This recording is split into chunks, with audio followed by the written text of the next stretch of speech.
I'm running for State Superintendent of Public Instruction. As Josh mentioned, not the most marketing, family-friendly or voter-friendly title, but it's a position that you're going to find way down the ballot in June and in November. And it's a position you don't hear a whole lot about in the news. And as Josh mentioned, it's a position that probably before you were asked to come here tonight, you may never have heard of. But the State Superintendent of Public Instruction is the top education official in the state of California. And it is the only elected position whose job every day is to wake up and work on behalf of the 6.2 million kids that depend on our public schools for their future. So if you really care about the future of our state, if you are concerned about income inequality, if you are concerned about what is the erosion of the American dream happening in front of our eyes right now, then this position and this election matters to you. Public schools are supposed to be the great equalizer, but today they are not.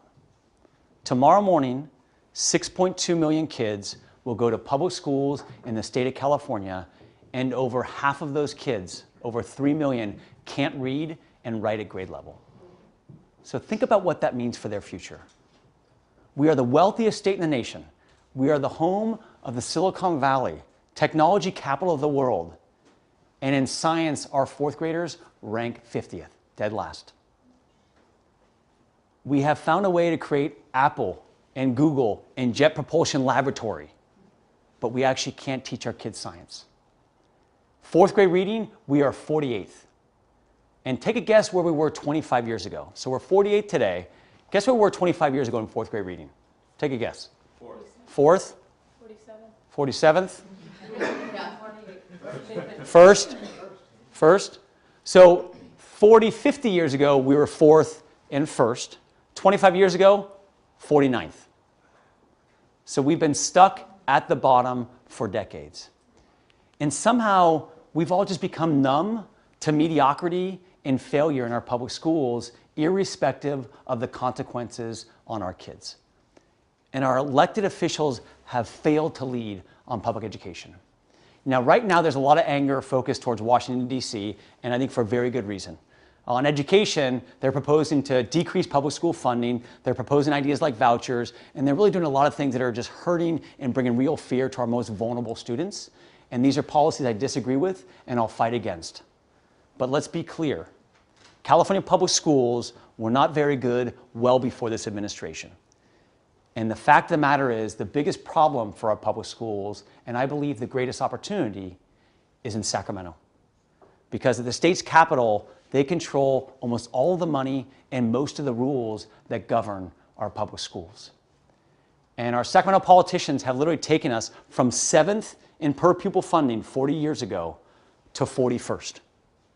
They've also created this massive book called the California Education Code, right? 2,500 pages, 4-point font, unreadable. And it's just filled with rules and regulation that create bureaucracy and take the creativity and take the innovation away from our teachers and our educators. And a lot of people blame our educators for the conditions in our public schools, and that's completely wrong. Teachers did not underfund their classrooms. Principals did not smother their schools with red tape. Our politicians did. And that's why we have to change the politics of education if we're going to renew the promise of public education in this state. State superintendent has real responsibility. The job controls the California Department of Education, which is a $350 million, 2,000-person bureaucracy that's focused on serving the 1,000-plus school districts in the state of California. It's also responsible to sit on a number of different boards in Sacramento around the UC Regents, around pensions, around teacher credentialing, around charter schools. It's supposed to be representing parents, teacher, educator voice. And lastly, and I think most importantly, it's supposed to be the #1 advocate for kids and our educators in the state capitol to really focus on what is the vision for our public schools. But that position hasn't been doing that for a long time, and that's why I'm running for state superintendent again. And my mission is very clear. I'm running to renew the promise of public education in the state of California with real change and not more of the same. So we all just stop settling for mediocrity and failure and do whatever it takes to make our public schools the very best in the nation, which is absolutely where they should be in the state of California. And that has been my work for the last 15 years. Josh alluded to it, but I was really lucky. I was in my 20s, and I realized I just had to work on stuff I was passionate about. I was raised in a faith-influenced household, and both at home and in church, you hear the kind of values of love and hope and helping other people. And yet my job had almost nothing to do with those things. And so I said, I got to get off this track and go on a different track. And I jumped into public education full-time in 2002. And I helped create a group called Green Dot Public Schools. Steve Barr, who was the founder, it was a nonprofit organization working to open new charter high schools in the highest poverty areas of Los Angeles, areas where our schools had just over and over not gotten the job done for our neediest kids. And I think about Shirley Ford, who's a good friend of mine who I met in 2002. And when I met Shirley, her son Robert was finishing the 8th grade. And she was really scared of Robert going to Inglewood High School. And at the time, Inglewood High School had a 4% proficiency rate in math and a lot of violence on campus. Shirley did not have the money to move to a new neighborhood that had better public schools. She certainly did not have the money to send Robert to a private school. So she took a chance on a brand new school on Inglewood, and she helped us build that school. And Robert graduated high school, graduated college, and he's now teaching calculus. So a lot more young people can have a shot at reaching their dreams. And Shirley really believes that that school changed his life and potentially saved his life. And working with Shirley and educators and parents and community members, I helped create 10 new schools at Green Dot. And 8 of those 10 recognized by US News and World Report amongst the better high schools in the country. Kids in Inglewood, South LA, East LA, amongst the better kids in the country, better high school in the country. That's what's possible in public education. That's the promise of public education. I left Green Dot in 2007, even though I love the organization, to go work in district public schools, because that's where the vast majority of kids are. And I helped create a group called the Partnership for Los Angeles Schools, which was a unique collaboration between the mayor of LA and the LA Unified School District to turn around the lowest performing schools in LA. Think of it as like a small school district within LA Unified, just the lowest 5% kids. Schools like Santee High School. When we got there in 2008, Santee had 3,500 kids at the school, and 35 were at grade level in math. Schools like Markham Middle School. When we got there in 2008, around 30% of the kids were getting suspended every year. A middle school, 12-year-olds, 13-year-olds, 14-year-olds, there's no school that has any business suspending kids at those kind of rates. And you could just see the campuses had lost hope, and our kids had lost hope, and you could see it on them. You walk on the campus and shoulders slumped, eyes to the ground, and just no real vision for what their future was. And we didn't accept it. We made real change in our schools. We raised more money for our schools. We brought phenomenal principals to come work in Watts and East LA where they were most needed. We actually put a bunch of time, energy, and money into teacher professional development. We brought technology and opportunity to our schools. And we launched a parent college. On Saturdays, once a month, Watts, South LA, East LA, parents came to school to learn how to get more involved in their kids' education. Because in our schools, we had a lot of new immigrants to this country, a lot of multi-generational poverty, but everyone loves their kids. We just got to do more work to help get them more involved. And our kids did great. Graduation rates were 36% when we started the partnership in 2008. They're 81% today. And we had some of the highest improvement of any school in the state of California, any school system. And that's what's, we'll take it. We'll take it. But that's what's possible. And it's amazing what kids will do when you give them a phenomenal school. And I just wish so many of you could meet so many of our students. Students like Miriam Hernandez. Miriam came to this country when she was 6 years old. And she went to a real challenging elementary and middle school and just overcame some incredible challenges, was able to go to Roosevelt High School, which was a partnership school. And her and her brother graduated high school, were the first in their family to graduate high school.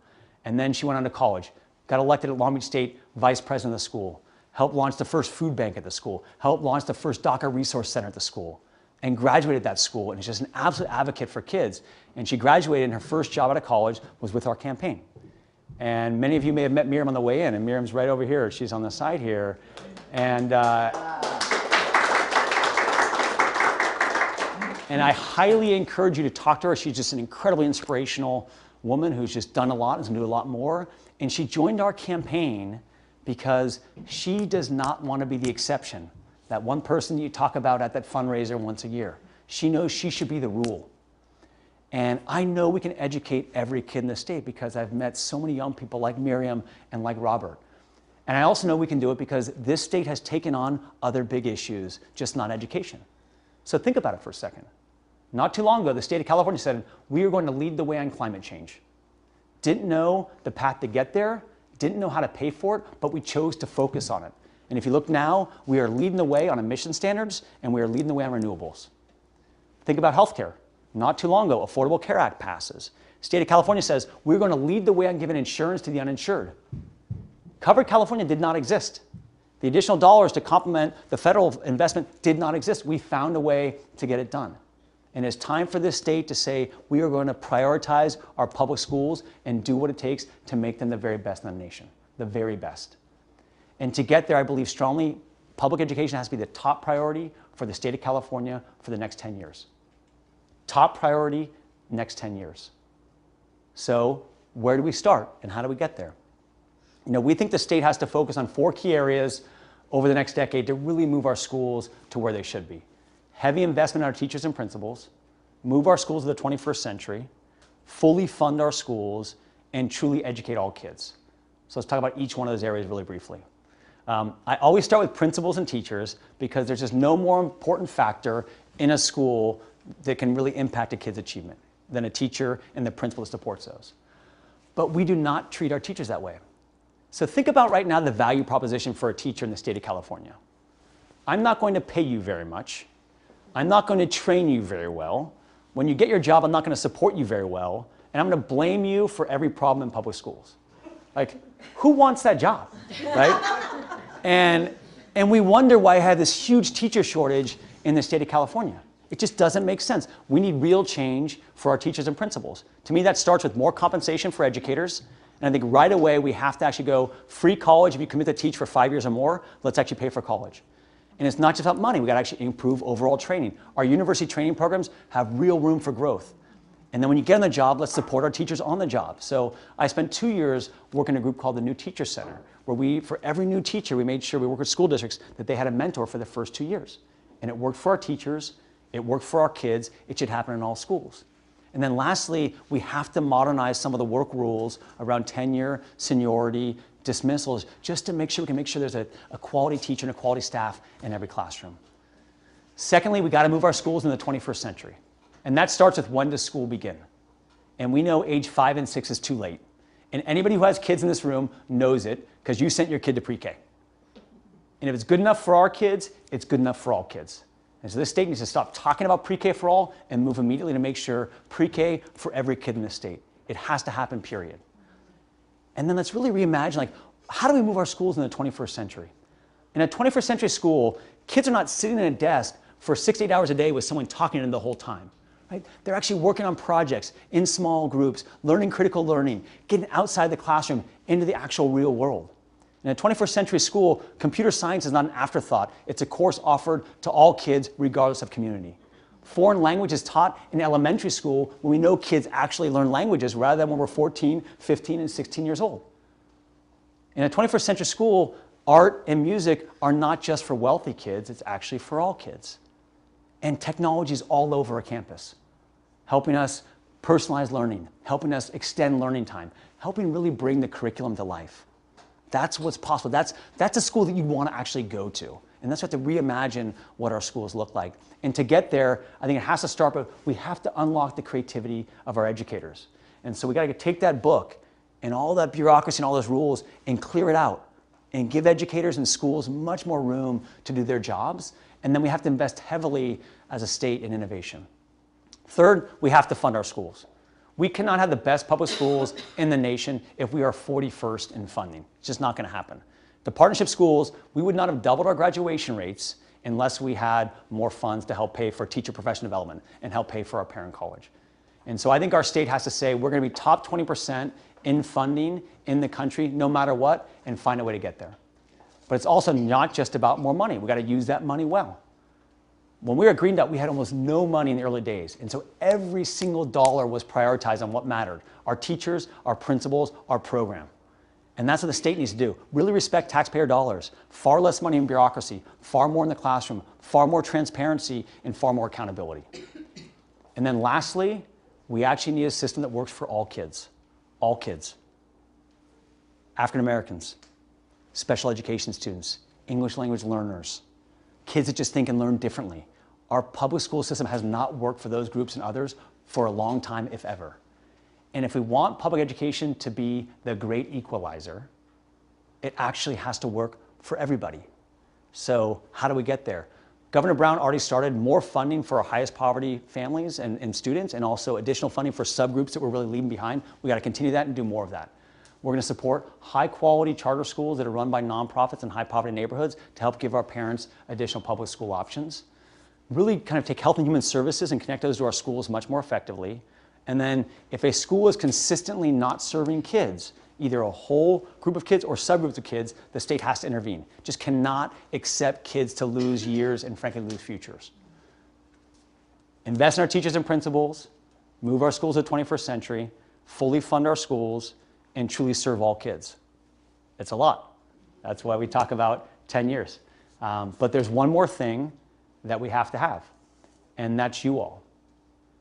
The state needs the public to be engaged and committed to truly changing our public schools and making them the very best. And so I have a question for you all, and I ask for pure honesty in the room. Raise your hand if you can name your school board member, your state assembly member, your state senator, and your state superintendent. If you can name all 4 of those positions, raise your hand. Raise it high. Okay? So look around. They're clapping. So look around. So I think we had 3 people raise their hands, right? So about 7% of people raise their hands. Those positions, plus the governor, decide how much we're going to spend on our public schools. Those positions, plus the governor, decide what are our kids going to learn. Those positions, plus the governor, decide are we actually going to give teachers and principals a lot more flexibility and support. Those positions decide those things for our kids. So you have to get more involved in the politics of education if we're going to truly educate every kid in the state.